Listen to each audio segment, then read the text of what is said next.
Canada is on the verge of making a monumental defense decision, one that could redefine its military future and reshape its role on the world stage. In a move that could shake the foundations of transatlantic alliances, sources reveal that Ottawa is seriously considering the Swedish Gripen fighter jet instead of the American-made F-35.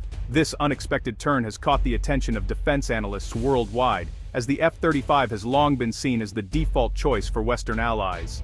The deal, still under negotiation, would see Canada break with years of tradition by choosing a non-American fighter for its Air Force. Such a decision would mark a significant departure from the country's established procurement patterns, and could have far-reaching consequences for its defense industry. This is not just about picking a new airplane, it's about choosing the technology, partnerships, and strategic direction that will define Canada's air power for decades to come. Canada's Air Force has long relied on American technology and training, forging deep operational ties with the United States through NORAD and countless joint exercises.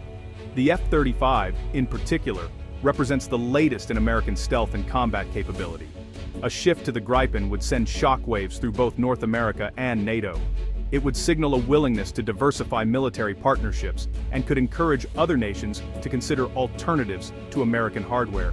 The stakes are high. Defense, sovereignty, and international partnership are all on the line. Canada's vast Arctic territory and its commitments to continental defense make this choice especially critical. The deal is closely watched by military experts and politicians who are debating not just the technical merits of each jet, but also the broader implications for Canada's alliances and defense strategy. Many wonder what this gamble could mean for the future of Canada's air power. Will it strengthen the country's independence, or risk weakening vital defense ties? Some say it could even shift the balance within the NATO alliance itself, prompting a re-evaluation of procurement strategies among member states. For now, the world waits, as the clock ticks down to a decision that could alter the course of Canadian defense policy for a generation. The coming weeks could see Canada make its most important defense choice in decades, one that will echo throughout NATO and beyond, shaping the nation's security and alliances for years to come. Canada's Air Force is at a crossroads, facing a pivotal moment that will shape its future for decades to come. Its aging fleet of CF-18 Hornets, which has served the country for nearly 40 years, is overdue for replacement. These jets, once state-of-the-art, now struggle to keep up with modern threats and technological advancements. The choice Canada makes is not just about acquiring new hardware, it's a decision that will define Canada's role on the global stage and its ability to defend its vast territory and fulfill international commitments. The government's decision will reveal what it values most, whether that's cost-effectiveness, technological independence, or strengthening alliance ties with key partners. NATO, the world's strongest military alliance, depends on seamless coordination and interoperability among its members to respond quickly to threats. If Canada chooses the Swedish Gripen, it could challenge NATO's long-standing practice of standardizing equipment, potentially complicating joint missions and logistics. This would make Canada an outlier in a group where most air forces operate American-made jets, raising questions about compatibility and shared training. The decision could also have significant implications for Canada's close relationship with the United States, its largest trading partner and defense ally. For decades, the two countries have trained side by side, shared defense secrets, and coordinated on continental security through NORAD and NATO. Opting for a Swedish jet over an American one could introduce strains in this partnership, or, alternatively, open up new opportunities for flexibility and innovation in Canada's defense strategy. For Canada, the fighter jet deal is about more than just planes. It's about protecting its sovereignty, securing its vast northern regions, and ensuring its voice is heard in global security discussions. Ultimately, this decision is a statement about Canada's priorities, its vision for the future, and the kind of partner it wants to be within the world's most powerful alliance. The F-35 Lightning II, built by Lockheed Martin, is a stealthy, high-tech powerhouse designed to dominate the skies of the 21st century. This fifth-generation fighter jet is the result of years of research and billions of dollars in investment, making it one of the most advanced combat aircraft ever built. It offers advanced radar, sensor fusion, and low observability, allowing pilots to detect threats before being seen themselves. The F-35's cockpit is packed with cutting-edge avionics, giving pilots a comprehensive view of the battlefield and enabling seamless communication with allied forces. Many NATO allies, including the United States, United Kingdom, and Italy, have chosen it for its cutting-edge features and interoperability, making it a backbone of modern Western air power. But the F-35 is expensive, both to buy and maintain. Its complex systems require specialized support, and the cost of spare parts and upgrades can quickly add up, putting a strain on defense budgets. The Saab Gripen, meanwhile, is Sweden's answer to modern air combat. Designed with efficiency and versatility in mind, the Gripen is a multi-role fighter that can adapt to a wide range of missions. It is lighter, cheaper, and easier to maintain. The Gripen's design allows for quick turnaround times and minimal ground support, making it ideal for countries with limited resources or vast territories to cover. The Gripen can operate from rough remote airstrips and requires a smaller ground crew. This flexibility means it can be deployed rapidly, even from improvised bases, and continue flying in challenging conditions where other jets might struggle. Its electronics and weapons are sophisticated, offering modern targeting and self-defense systems. However, its stealth capabilities are not as advanced as the F-35, making it more visible to enemy radar in high-threat environments. Cost is a key difference that often shapes procurement decisions for air forces around the world. The F-35 costs about $80 million per plane, while the Gripen runs closer to $60 million. Over the lifespan of the aircraft, the difference in maintenance and operational costs becomes even more significant.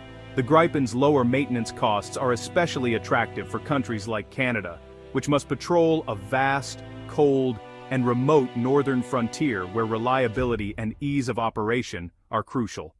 In summary, the F-35 is a technological marvel, offering unmatched stealth and situational awareness, but it comes at a steep price that not every nation can afford or justify.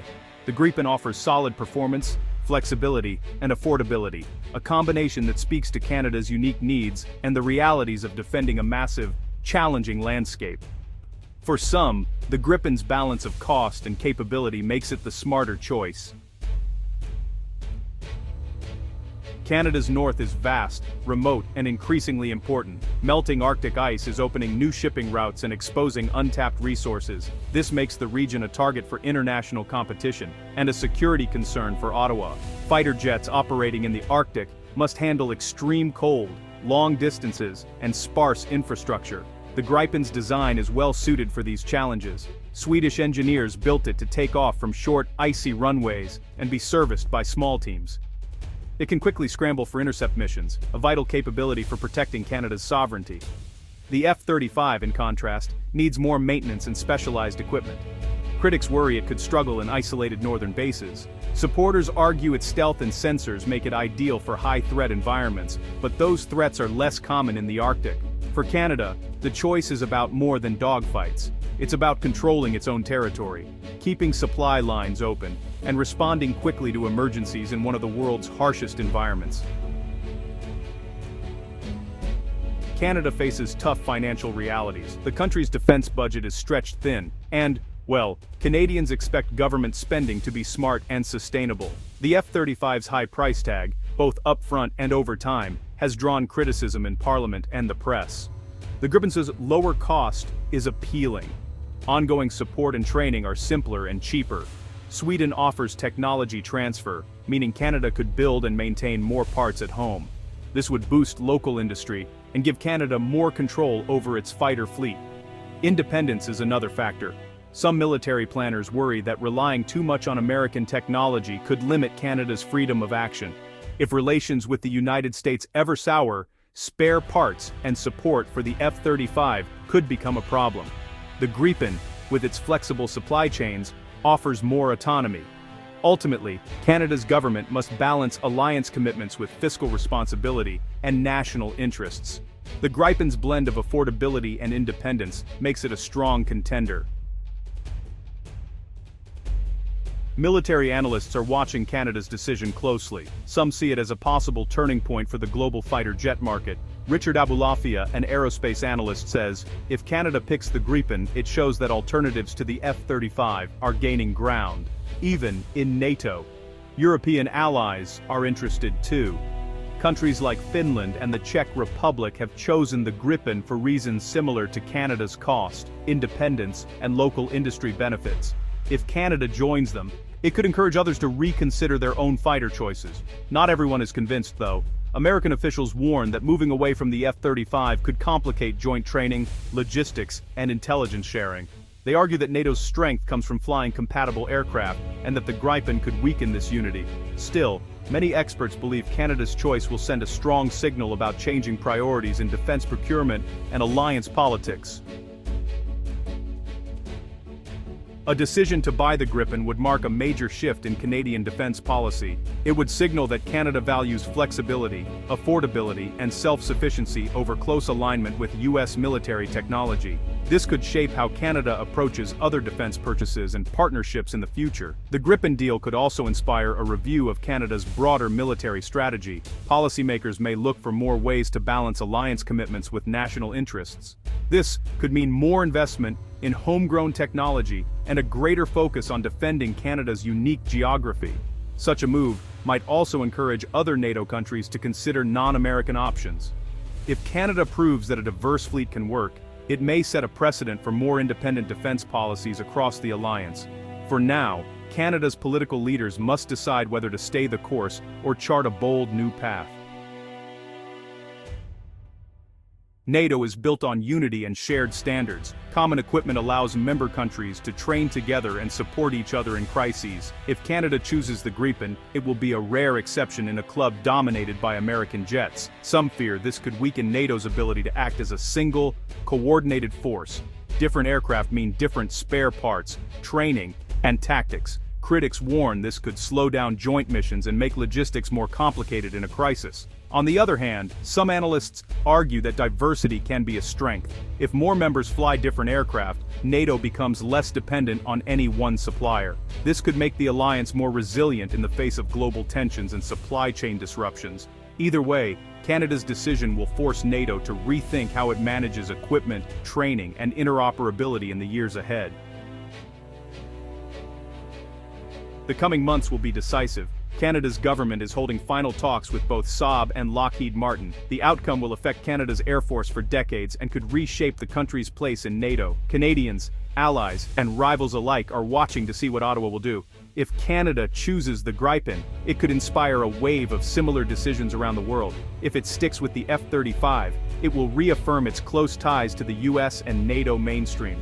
No matter the outcome, Canada's fighter jet deal is about more than airplanes. It is a test of priorities, partnerships, and the future of Western defense, one that could set the tone for NATO for years to come.